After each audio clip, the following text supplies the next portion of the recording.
Yeah, this is part 2 of the 2.2 video. So picking back up at finding the equation of a line in point slope form. So point and slope form is this right here. And what it is if you take, if you remember our slope formula, y2 minus y1, and then x2 minus x1, and I multiply both sides by x2 minus x1, then basically that's the exact same thing as point slope form. And in this case, m is still a slope, and then the x1, y1 is a point. But rather than here where we had them both as points, here our other x and y are going to remain variables. And so what we can do is we can kind of set things up in this, and then it's really easy to get into slope-intercept form from there, or just leave it here.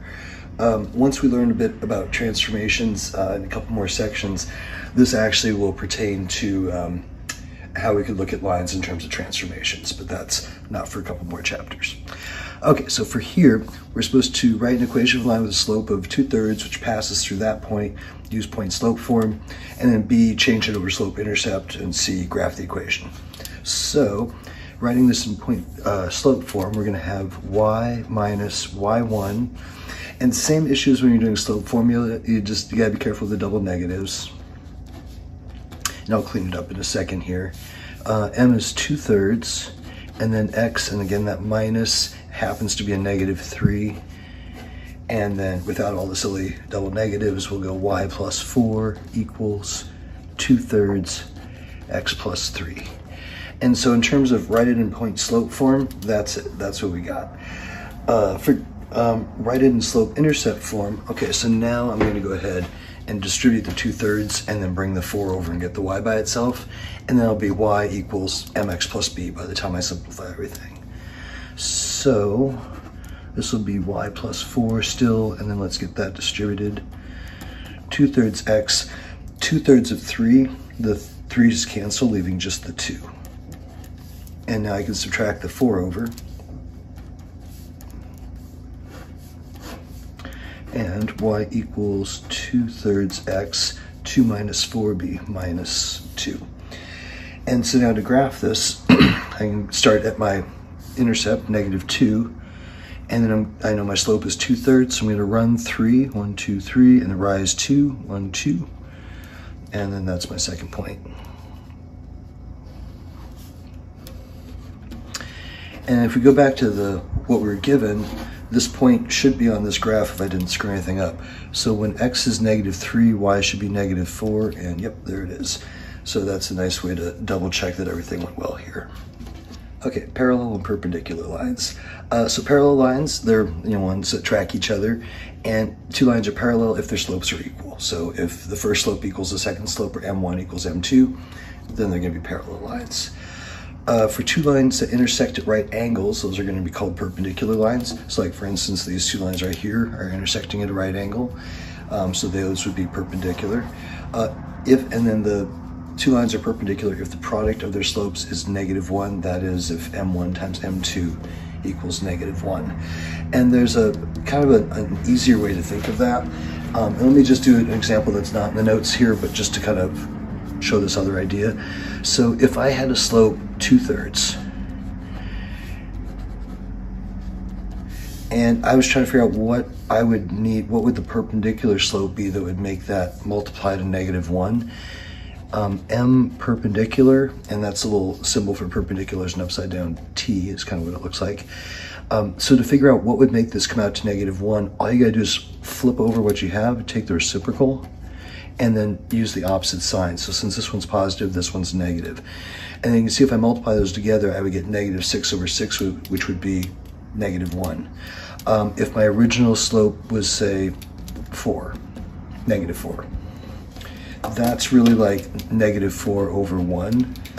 So then my perpendicular slope would be 1/4. So it would be positive and then reciprocal. You can see I get -4/4, -1 again. So this is the official definition. But I think if you think of it as I'm going to take the reciprocal and change the sign, it's an easier way to get there.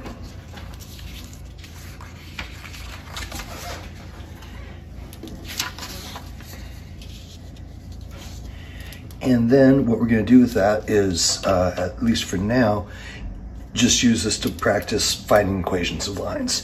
So given give the equation of a line that goes to the point -2, 6 and is, in the first case, parallel to this equation, and then same equation, second case, find the same one perpendicular. So what they're saying is we have some line out there, and we have this point on x is -2, y is 6, and so we want to find the equation of the line parallel to this one that's given, and then also perpendicular through this point to the one that's given. And so the first thing we need to know then is, if it's going to be parallel to this, what's this one's slope? Because once I know that, then I can get the parallel slope and I can get my equation. So let's get this in y equals mx plus b. So I'm going to subtract the 3x over. So that's going to be 2y equals -3x minus 8. And then let's divide everything by 2. And we get y equals -3/2 x minus 4. So that means the slope there is -3/2. So the slope parallel is also -3/2. So now I'm just trying to find the equation of the line that goes through this point that has this slope. So it's just like the problems we were doing earlier. And so you can do this as point slope or slope intercept, either one. I'm just going to do slope intercept, but they're both totally fine. And so here we'll put in 6 equals -3/2. X is -2 plus b. Here the 2's would cancel, and 6 equals, and double negative will be positive. So 3 plus b, and subtracting that over, we'd have b equals 3. So the equation of the line through this point parallel to this line would be y equals -3/2 x plus 3. So then for part B, for perpendicular, if our original slope was -3/2, then m perpendicular is going to be +2/3. And then we're still using the same point, -2, 6. So this time, because this fraction is not going to clear nicely, I'm going to use point slope form and show you a way to kind of sneak around dealing with the fractions. So right here, I'm going to go y minus y1, so that's the 6. And then it's going to be m, which is the 2/3. And then x minus -2, so this time I'm just going to write that as a +2. So I could distribute the 2/3, and then I would have 4/3, and I'd have to come over here and combine the fraction. That's one way I can go. I could also multiply both sides by 3 for a second, and what that will do over here is get rid of the fraction for me, and then to balance that out I had to do the side by 3 as well. But 3y minus 18 equals, and now this would just be 2x, and then 2 times 2 makes 4.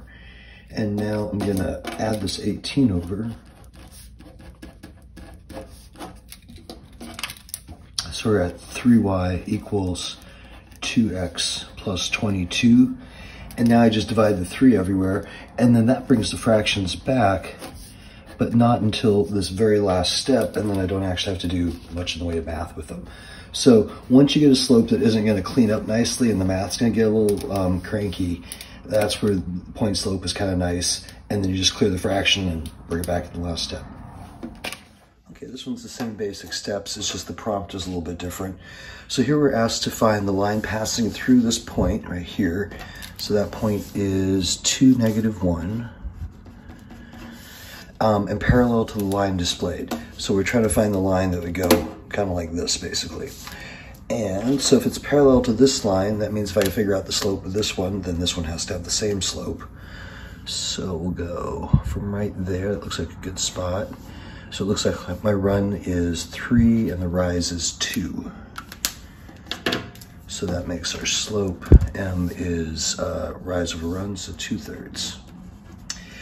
And then looking at how that's going to play, this 3 isn't going to go into the 2, so it kind of makes me want to do point slope form again. So let's go y minus -1, so minus -1 would make that a +1, equals m, 2/3, and then x minus x1, so that would be 2. And you see how if I distribute, that's going to kind of stay bleh. So instead, I'll just multiply both sides by 3. And that cancels out that 3 right there. And then I have 3y plus 3. equals 2x and minus 4. And I'll bring my 3 over and collect terms. So 3y equals 2x minus 7, and then divide everything by 3. And so then that would be the equation of the line that would be parallel. And so you can see that y-intercept isn't very nice to graph, but that's okay, we don't have to graph that. We know it goes through this point, and we know its slope is 2/3. So I can just start right on this point where it's nice and go over 3 and up 2. If I want another point, I can go down 2 and back 3. And then there's that negative 7/3, and draw a kind of halfway straight line, which, yeah, that looks like about negative 7/3. Okay, and then this last one, find the line passing through the point that, and that is x is 4 and y is 3, and then perpendicular to the line displayed. So let's see what we got here. Looks like this one is dropping, so it looks like it's running 4 and then dropping negative 5. So for this one, the slope of the line shown is negative 5/4. So then that means the slope perpendicular would be positive 4/5. And again, you can kind of see when I multiply that to that 4, I'm going to end up with a 16/5. So this is going to turn into one with fractions again. So I'll do it the same way I did the last one. So I'll do y minus 3 equals our slope, the perpendicular slope, 4/5, and then x minus 4.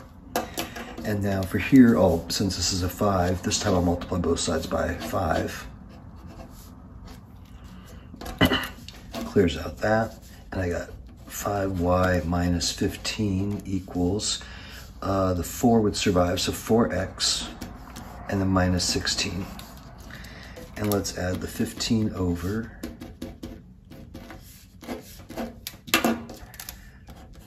5y equals 14x minus 1, and then just divide the 5 everywhere, we got it. And so there is our equation of our line. And then again, to get this graphed, I don't really want to graph that negative 1/2. So I'm just going to use the slope in this point.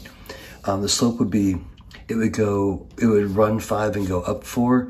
So it could also drop 4 and go back 5, and that would be the same thing. So if I do that, if I go negative 4 down and then negative 5 back, that puts me there. And then you can kind of check yourself by going, okay, 1, 2, 3, 4, 5, up 4, yeah, got everything in the right spot. And then this should look pretty perpendicular. In other words, meets a 90-degree angle to the line given.